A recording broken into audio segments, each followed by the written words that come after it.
Eu não sei se você já ouviu falar de William Borden. Não sei se eu estou falando o nome dele, mas agora vai assim mesmo. Esqueci de consultar a Tuane antes. E esse cara chamado William Borden, ele é famoso, embora eu não o conhecia, porque lá mais ou menos em 1890, ele era uma pessoa extremamente rica, com 21 anos ele já era milionário. Primeiro porque, eu não sei se você conhece, eu procurei na internet e eu falei, não tem em casa. Mas o sobrenome dele, Borden, é muito famoso nos Estados Unidos porque eles fazem processadores de leite. Alguém sabe disso? Alguém tem um negócio desse na sua casa? Acho que não, né? Não sei nem o que é processador de leite para começar. Então já começa por aí. Lá em Pedrinhas eu sabia o que era a vaca e a gente tomava o leite direto da vaca. Mas processador de leite eu não sei. Eu pensava que era uma vaca especial, mas não é.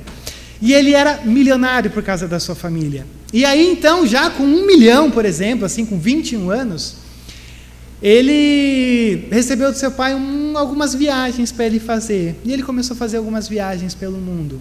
E uma coisa chamou a atenção dele: a necessidade que os lugares aonde ele passava tinham de ouvir a mensagem do Evangelho. Então, só uma nota importante: ele era extremamente rico e convertido. E aí, num momento assim, ele era uma pessoa que tinha tudo para dar certo num ano do século XIX. E aí ele entrou na faculdade, ficou um tempo na faculdade, se formou na faculdade, mas o coração dele sempre ia sendo carregado para as missões. E aí, em 9 de setembro de 1912, ele foi ordenado para o ministério. Aí a família dele ficou doida, né? Porque você fala assim, você tem tudo para dar certo e você vai ser missionário. É quase aquela coisa assim, você é tão inteligente e vai ser pastor. Como uma vez eu ouvi no seminário, não da minha pessoa, mas alguém falou, poxa, ele é tão inteligente, mas vai ser pastor. E aí ele falou assim, não, mas eu sinto essa vocação. E além de ir, ele falou assim, eu vou para a China. Eu vou para a China porque eu quero trabalhar com o pessoal ali, dos chineses, mas também os mongóis ali, coisa e tal. E o pior de ter ido é que ele falou assim, eu também quero aprender árabe. Então ele falou, eu também vou para o Egito, lá para Cairo, e vou aprender árabe. E o que aconteceu? Além de tudo isso, da sua história, ainda ele pegou a fortuna que era parte dele e entregou por departamento missionário. $1 milhão para um departamento missionário. E é engraçado que a gente ainda fala assim, o cara dedicou a vida, deixou tudo e foi para a missão. Mas a gente fala assim, e o pior de tudo é que ele deu 1 milhão para a missão, né? A gente é complicado. Só que o que aconteceu? Se em 9 de setembro de 1912 ele foi ordenado, algumas semanas depois ele contraiu meningite espinhal. E em poucos meses, com 25 anos de idade, ele morreu. 9 de abril de 1913 foi o ano que esse cara teve 1 ano de ministério, estudando, se preparando para ir para missões, e simplesmente morreu. Eu não conhecia ele. Quando eu olhei para essa história, eu olhei e falei assim, misericórdia, Deus. 9 de abril de 1913, é o dia em que tudo deu errado. Porque o cara era rico, tinha um futuro brilhante, podia fazer várias coisas e tal. Aí ele vende tudo e fala, quero ir para missões. Aí, contrariado, ele vai para missões. E aí ele está lá, pega a meningite e morre. Falo, Deus, que fique marcado como o 9 de abril de 1913 como o dia em que tudo deu errado. E aí eu olhei para Gênesis 3 e eu falei assim, eu acho que tem alguma coisa que deu errado aqui também. Não só por causa de Gênesis 3, mas pelas consequências do que Gênesis 3 causa na nossa vida. E aí eu quero perguntar para você, você tem um dia em que tudo deu errado? Ou você tem um dia que foi o pontapé inicial para várias coisas serem desencadeadas e que foi dando errado? Que às vezes você olha para trás e diz assim, caramba, naquele dia, naquele momento, aquela decisão, aquilo que eu fiz, por que eu entrei nisso? Por que eu fiz isso? Por que eu tomei aquela decisão? Por que eu pensei que era certo e agora eu sofro as consequências? Geralmente, tudo isso que causa um estresse na nossa vida é por causa de Gênesis 3. Gênesis 3 é o dia em que tudo deu errado. Só que não é só um dia que tudo deu errado lá. Porque Gênesis 3 é como se fosse o grande núcleo da humanidade. Gênesis 1 e 2, que a gente está vendo na escola dominical, é o Senhor criando todas as coisas. E tudo é belo, tudo é poético. Na verdade, Gênesis 1 é uma canção.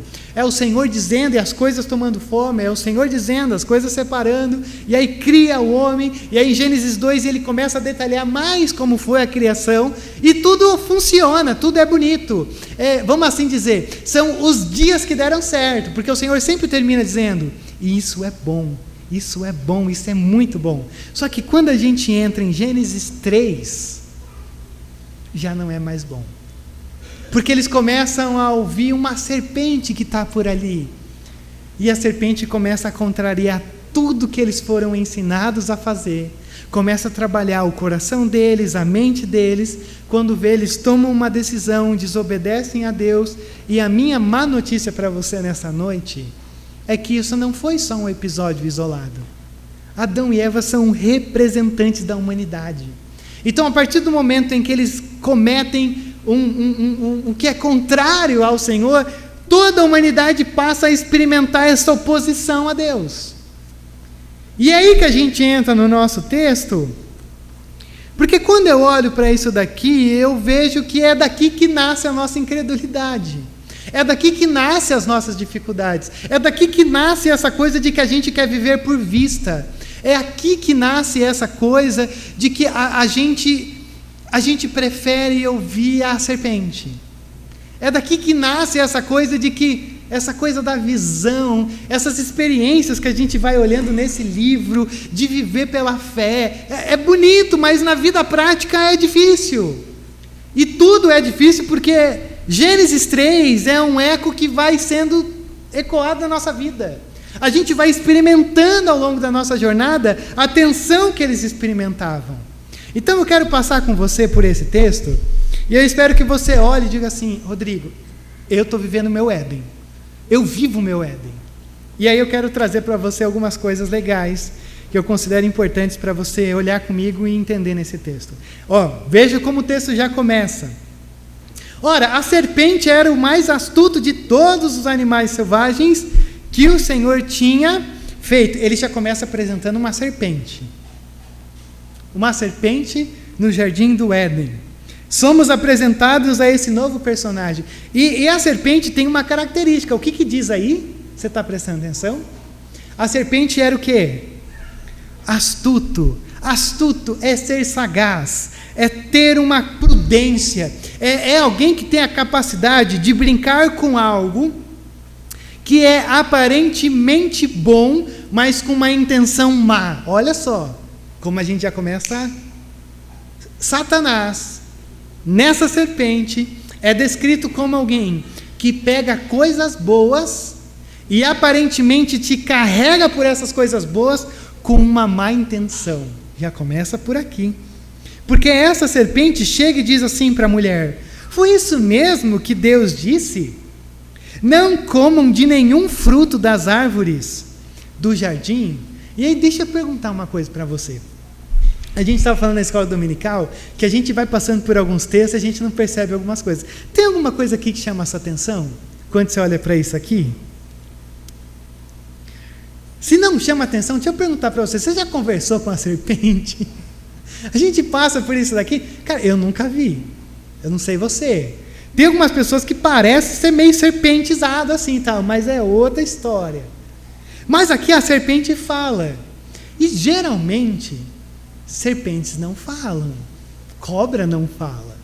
Então aqui é meio óbvio que Satanás está nessa serpente. E o mais fantástico de toda essa história é que se aqui em Gênesis Satanás é descrita como uma serpente, lá em Apocalipse é descrita como um dragão. A serpente cresceu. Fantástico. Se não fosse se referindo a Satanás. E aí o que acontece?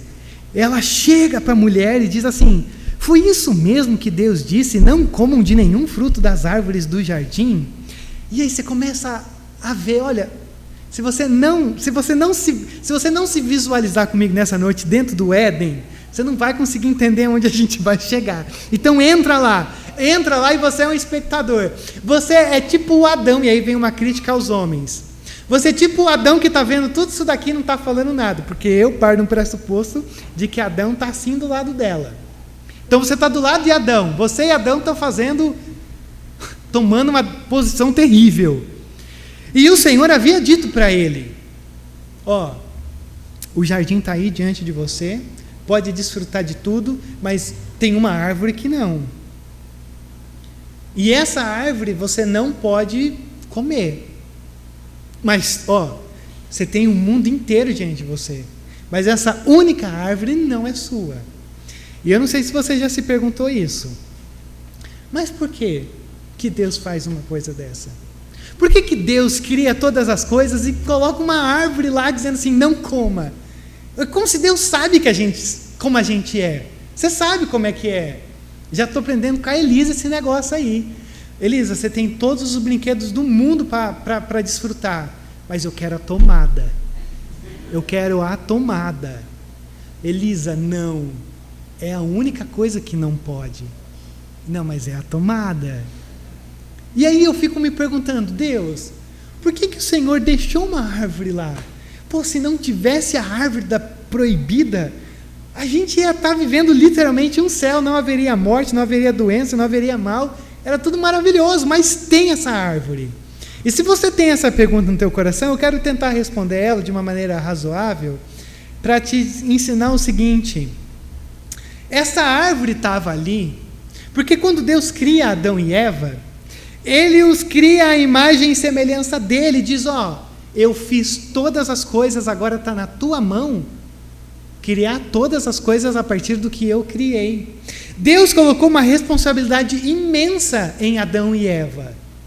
E essa responsabilidade imensa poderia começar a encher o ego. Então Deus fala assim, ainda que você tenha uma responsabilidade imensa, eu que sou o Senhor. Então tudo é presente. Então Deus deixa essa árvore aqui proibida para que ele se lembrasse. Estou aqui em nome do meu Senhor. Porque Deus não é um Deus mecânico. Não é um Deus que coloca um chip na gente, agora você vai obedecer. Deus se relaciona, Deus nos dá a liberdade, Deus nos permite entrar nessa coisa. E é isso que acontece. Ele diz, está tudo aqui, mas nunca se esqueça que o jardim é meu, tudo é um presente. E aí que entra essa serpente maldita, que olha para ela e diz assim, é isso mesmo? E a minha versão NVI, que aí já não é tão favorável, ela diz isso, foi isso mesmo. Mas uma versão mais clássica diz assim, e aí vê se você entende. Realmente foi isso que Deus disse?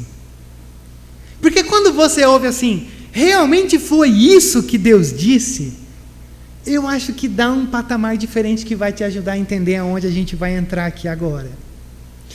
Satanás não está negando o que Deus disse, mas Satanás está ridicularizando o que Deus disse para Eva, para Adão. Então eu quero que você perceba uma coisa: a grande queda da humanidade, ela não começa com uma atitude grandiosa, ela começa com um menosprezo. Foi isso mesmo que Deus disse? Não coma das árvores. E eu não sei se você já parou para pensar nisso, principalmente a molecada que está crescendo aí na igreja, os nossos adolescentes. Talvez você concorde comigo que uma das maiores coisas que faz com que a gente possa desviar a nossa fé, e talvez você já possa ter tido uma experiência com isso, não são as dúvidas.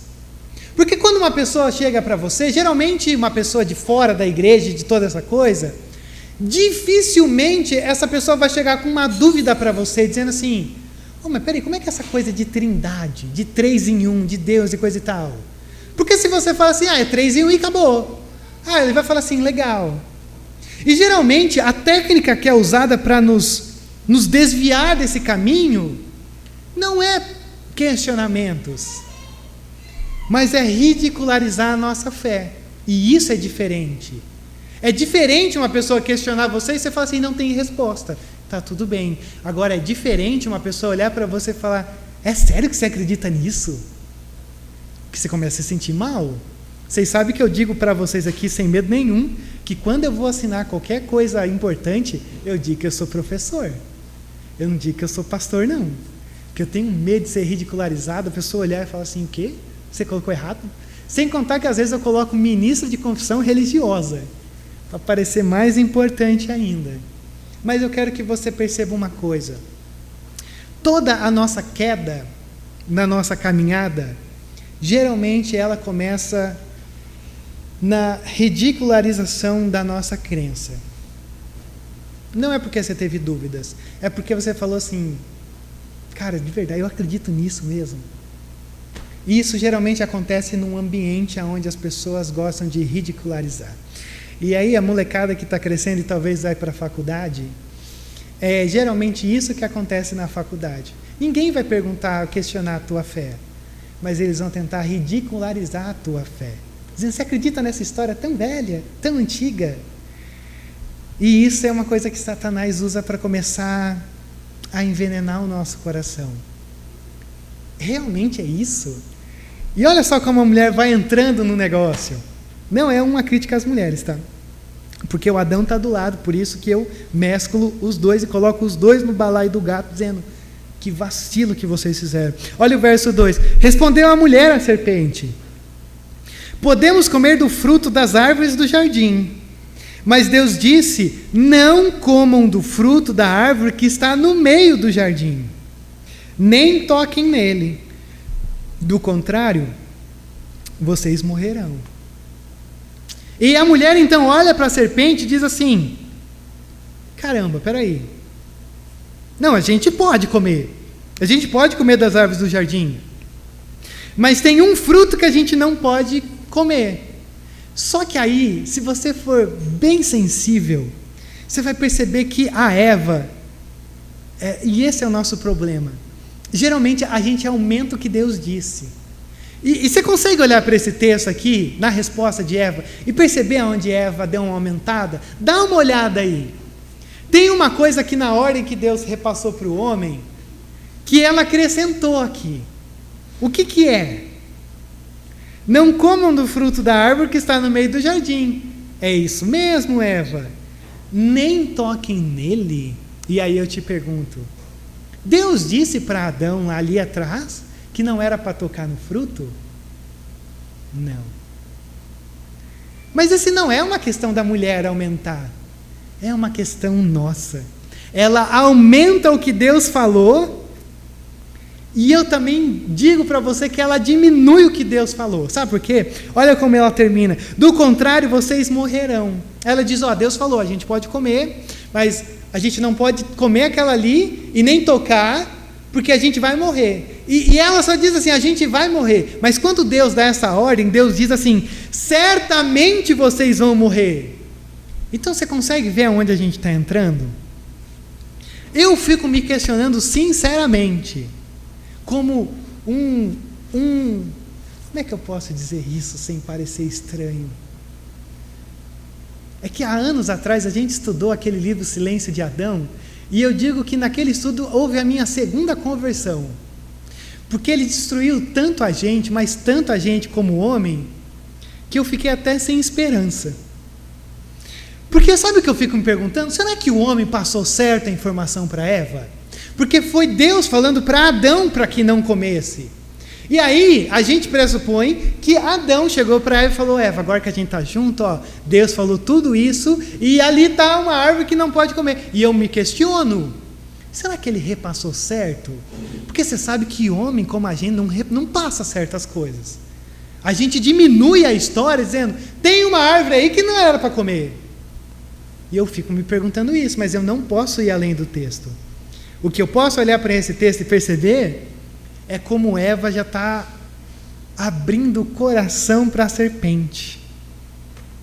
E a partir do momento em que ela já não espera mais a brisa para se encontrar com o Senhor, que aliás pisa no Jardim do Éden. Não me pergunte como isso funciona, mas a presença de Deus era física no Jardim do Éden. Quando ela não espera mais pela brisa suave com a vinda do Senhor para conversar e trocar ideias, ela começa a ouvir a voz da serpente. E aí não se engane, você que está aqui nessa noite. Uma dessas duas vozes está conduzindo a tua vida. Ou é essa voz do Senhor, na brisa suave, dizendo: e aí, Rodrigo, como é que foi teu dia? Como é que foi tua semana? Vamos conversar. Ou é essa serpente dizendo: realmente é isso mesmo que você acredita ao longo dessa tua história, desse teu dia? Então consegue ver como a crise ela é profunda, porque Deus está sendo não mais ouvido. E é aqui que vai acontecendo a queda. E olha o verso 4. Disse a serpente à mulher: certamente não morrerão. Deus sabe que no dia em que dele comerem, os seus olhos se abrirão e vocês serão como Deus, conhecedores do bem e do mal. Se primeiro a serpente trabalha o coração de Eva, dizendo assim: Eva, sério que você está acreditando nisso? Agora a coisa muda para a mente, porque ela lança uma coisa que fica na mente, assim, dizendo: pô, mas espera aí, certamente eu não morrerei. Essa experiência de morte que eu nem sei, porque não existia morte até aqui, mas ok. E aí ela diz: eu não vou morrer, e eu ainda vou conhecer o bem e o mal, eu vou ser como Deus. Mas faz sentido. Sabe por quê? Se você me perguntasse uma coisa, eu ia responder igual Salomão. E não é: Rodrigo está orando biblicamente. Não.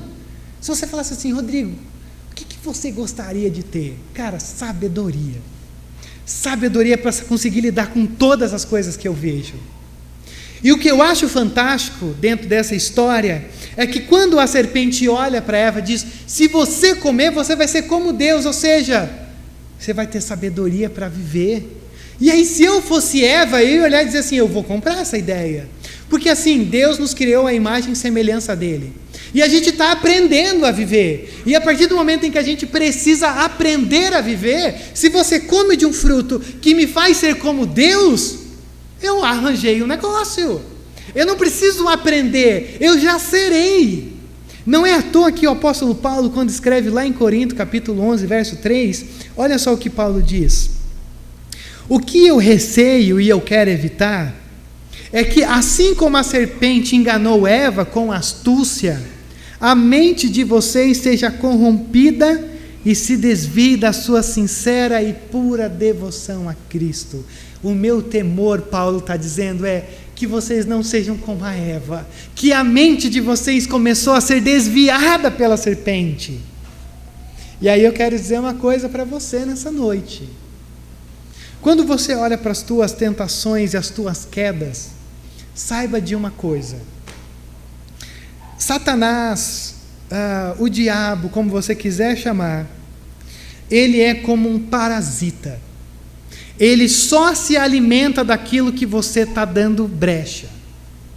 Porque é isso que essa história está dizendo. Ele está dizendo assim: não, eu vou te empurrando, eu vou te dando força, eu vou aguçando, eu vou te fazendo pensar, eu vou te dando aquilo que você quer. E é assim que funciona essa coisa do mal contra nós. Só acontece quando a gente vai dando brecha. Por isso que Pedro diz: firmem o pé em Cristo e se posicionem, porque Satanás está ao nosso derredor como um leão querendo devorar. Querendo não é estando, querendo é esperando a possibilidade. E quem abre essa possibilidade? Sou eu, abrindo a porta dizendo: seja bem-vindo na minha história. Mas eu também vejo como Satanás ele é traiçoeiro, porque ele não está fazendo com que Eva transgrida a lei literalmente, mas ele está mudando a mente, a maneira dela pensar. E aí, vamos ser sinceros, se você for olhar todas as pessoas que já abandonaram a fé, elas sempre vão dizer assim, geralmente: não, eu acredito nesse Deus, mas a minha maneira de pensar as coisas dele mudou. Está aqui. Não, eu acredito, mas assim, eu acho que mudou algumas coisas. Mas o que mais me chama a atenção aqui, e é onde talvez seja o ponto que a gente tem que se identificar dessa coisa de andar por vista e andar por uma visão, é que Satanás também está dizendo uma coisa que ele sempre diz no nosso coração: que Deus não é alguém confiável. Consegue perceber isso nesse texto? Satanás não está te fazendo desacreditar de Deus, não está fazendo você menosprezar a lei de Deus, mas ele está dizendo assim: cara, certamente você não vai morrer, e ainda melhor do que tudo isso, você vai ser igual a ele. Ou seja, Satanás está dizendo assim: Rodrigo, você está indo na onda desse Deus, e esse Deus não é confiável, porque ele está escondendo de você a melhor parte. E aí, vem aqui comigo. Não é assim que funcionam as nossas tentações e quedas? Sempre é uma oportunidade da gente ir mais além. E Satanás está vindo aqui para Eva dizendo assim, ó, no fundo, a gente não cai nas tentações se a gente já não mais acredita na confiança que a gente pode ter em Deus. Toda queda nossa sempre está em jogo isso. O quanto nós podemos confiar que Deus está conduzindo a nossa história. Porque geralmente toda tentação e toda queda é porque nós tomamos o fruto pelas nossas mãos e dizemos assim: Deus, obrigado pelo que o Senhor fez até aqui agora, mas a partir desse momento, deixa eu ir. Deixa eu ir do meu jeitinho, porque assim, deixa eu alcançar os meus propósitos, as minhas coisas. E aí você começa a ver como vai se desenrolando tudo isso. Sem contar também que Satanás ele é astuto, porque havia a imensidão da criação, mas ele foca nessa única proibição. E aí o que acontece? Olha o verso 6. Quando a mulher viu que a árvore parecia agradável ao paladar, atraente aos olhos, e além disso desejável para dela se obter discernimento, tomou do seu fruto, comeu-a e deu ao seu marido, tonto demais, que estava ali vendo tudo, e estava assim, como um bom homem, só observando, não falando nada, que comeu também. Veja só que coisa interessante. A árvore era boa, agradável e desejável. Boa para quê? Para se comer, boa aos olhos, boa para dar entendimento. Veja isso daqui, coisa maravilhosa. Boa a cobiça dos olhos, agradável, boa a cobiça da carne, agradável a cobiça dos olhos, desejável a soberba da vida. Abre aí em 1 João capítulo 2, só para você despertar.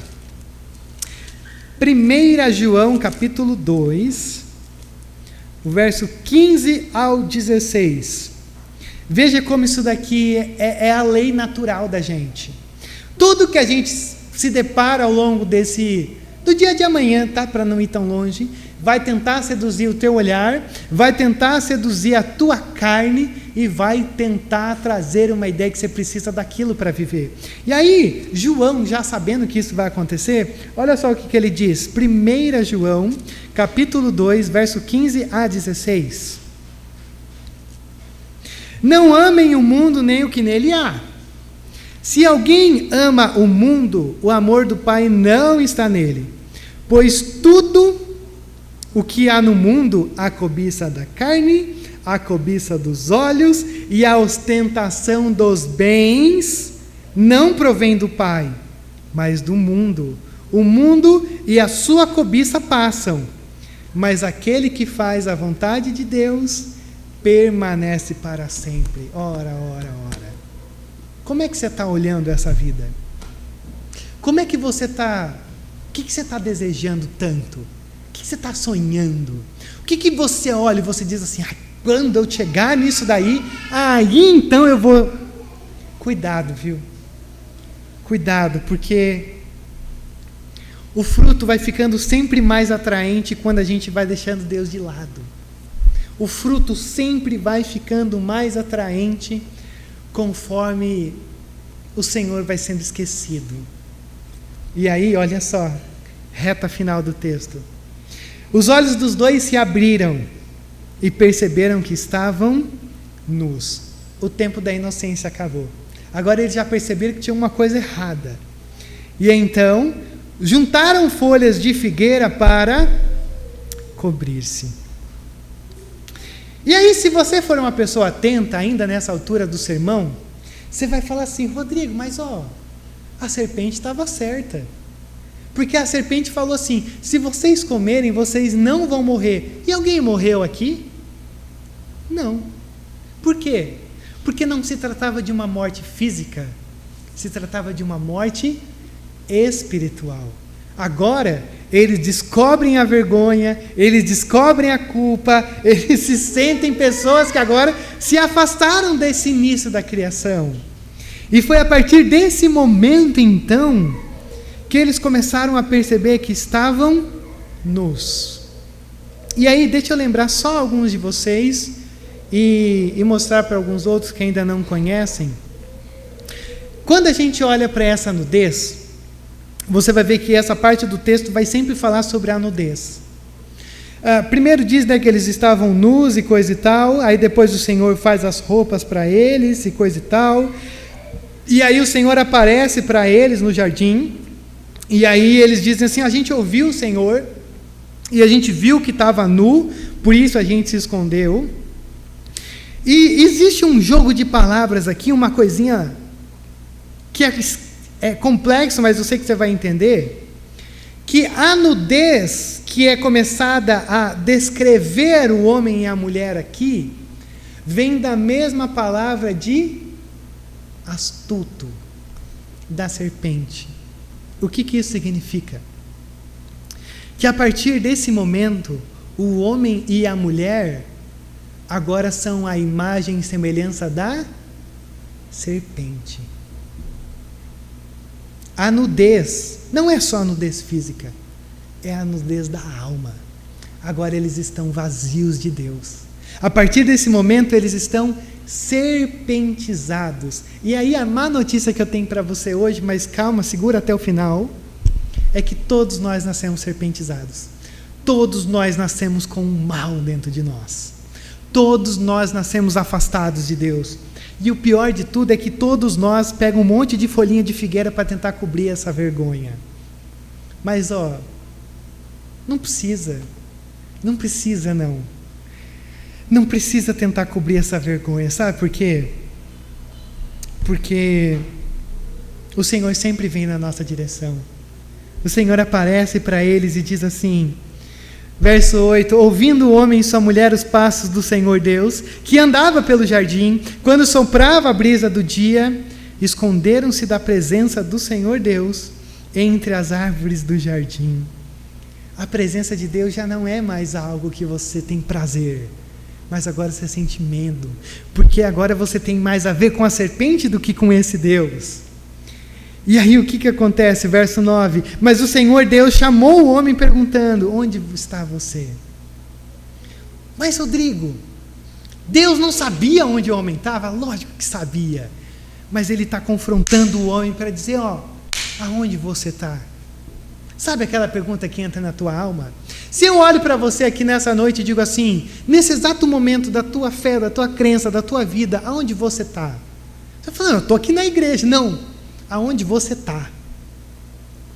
Que patamar você está? O que você está acreditando? O que você está fazendo? Aonde você está? Essa é a pergunta. E é esse Deus que mesmo quando a gente se esconde, Ele vem nos buscar. E aí o homem diz: eu ouvi os teus passos no jardim e eu fiquei com medo, porque eu estava nu, porque eu estou serpentizado, eu andei, eu obedeci, eu ouvi a voz da serpente, por isso eu me escondi. E aí você consegue ver que coisa dramática, porque a promessa da serpente é: coma do fruto e aí você vai ser como Deus, ou seja, o teu ego não vai nem caber nesse mundo. E aí nesse momento, quando ele simplesmente ouve os passos do Senhor, ele se esconde. Porque o pecado é assim. Ele diz: se você fizer isso, vai ser maravilhosa. Aí você entra por aquilo, você faz, e de repente você está se escondendo. Porque o pecado, ele vende uma ideia muito bonita, mas ele nunca te faz bater no peito sentindo orgulho. E aí, quando ele tenta se cobrir, é fantástico, porque eles fazem roupas e a gente tenta cobrir a nossa culpa, a nossa vergonha, o nosso medo. E aí você tem todo aquele jogo de um jogando para o outro, que num outro momento da história a gente entra, mas até que chega o verso 21, e olha aí, é o último verso dessa noite. O Senhor Deus fez o quê? Fez roupas de pele, e com elas vestiu Adão e sua mulher. Aonde aconteceu a primeira morte na Bíblia? Aqui. O Senhor fez roupas de pele. O Senhor matou um animal para cobrir a vergonha, a nudez de Adão e Eva. E aí eu acho que você começa a entender uma coisa muito importante comigo. Um animalzinho inocente morreu para cobrir a vergonha. E aí eu começo a entrar pelo último caminho dessa noite. Alguém precisa morrer para cobrir a tua vergonha. Alguém precisa morrer em teu lugar, sendo você serpentizado, sendo você uma pessoa que já nasce não querendo Deus, uma pessoa que tenta fazer com que as folhas cubram a tua vergonha. E se essa é a má notícia nessa noite, a boa notícia é que o próprio Deus enviou alguém que cobriu a tua vergonha. O próprio Deus mandou alguém que morresse em teu lugar, e ele era inocente também. E aí, quando a gente olha para esse texto, a coisa começa dramática, a coisa tem uma tensão, mas a coisa termina com uma boa notícia. Por quê? Porque Deus faz por eles o que eles não poderiam fazer por eles mesmos, que era trazer salvação. E aí, quando eu olho para esse texto de Gênesis 3, no meio de tantas e tantas coisas que há aqui, eu começo a perceber uma coisa. Se eles estavam num jardim sendo tentados, teve alguém que estava num jardim também sendo tentado. Mas a tentação de Adão e Eva era: coma e aí vocês vão viver. E a tentação do nosso Jesus no Getsemane é: obedeça e você morrerá. O Éden era um lugar ensolarado e brilhante. O Getsemane, escuro e mórbido. A árvore do jardim do Éden era esse lugar aonde eles poderiam comer do fruto, desobedecer a Deus e morrer. Mas a árvore da cruz é onde Jesus Cristo morreu em nosso lugar, sendo ainda pecadores, para que pudéssemos ter vida. Então, o Gênesis 3 é uma história sobre as duas árvores. Uma que te dispõe frutos para você comer e se lascar literalmente. Mas em Cristo, a árvore se torna a cruz, para que hoje nós tivéssemos a esperança e pudéssemos estar aqui dizendo: Senhor, obrigado por essa oportunidade. Porque quando Cristo morre, não é que Cristo morreu para te dar uma vida boa. Não é que Cristo morreu para dizer: Rodrigo, agora sim eu posso te abençoar. Quando Cristo morre naquela cruz, Ele cura a causa de quem somos. Ele arranca essa vergonha, porque Ele foi despido na cruz. Ele ouve a nossa blasfêmia, porque Ele sofreu a blasfêmia daqueles que estavam sobre Ele. E tudo isso acontece por quê? Porque Deus está olhando para a gente nessa noite e dizendo assim: vocês podem confiar em mim. Então toda queda que a gente tem, toda incredulidade, tudo aquilo que nos afeta, é porque a gente começa a perder de vista que a gente pode confiar em Deus. E quando Deus passa por toda a história e chega na nossa história, Deus olha para a gente e diz assim: eu amo vocês. E aí você poderia dizer: mas Deus, como é que o Senhor nos ama? Está aí o meu filho, o segundo Adão, aquele que reverteu a maldição. E além de não ser malditos, agora vocês serão abençoados. Então, quando eu olho para Gênesis 3, eu olho para essa história de lá atrás, eu digo assim, o dia que deu tudo errado. Mas quando eu olho para a cruz, quando eu olho para a ressurreição, eu olho e digo assim, o dia que deu tudo certo. Então é esperança para você nessa noite. Há esperança para os teus medos, as tuas vergonhas, as tuas culpas. Isso aí é normal, tá? Normal. O que não é normal é você ficar tentando cobrir a tua nudez com folhinha. O cordeiro já foi sacrificado.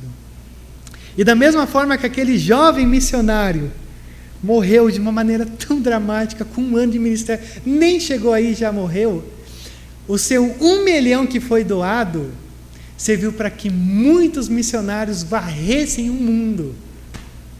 E da mesma forma em que um dia todos nós caímos em Cristo, todos nós ressurgimos. Não porque Ele deixou 1 milhão para a gente, mas porque Ele deixou vida e vida em abundância para cada um de nós.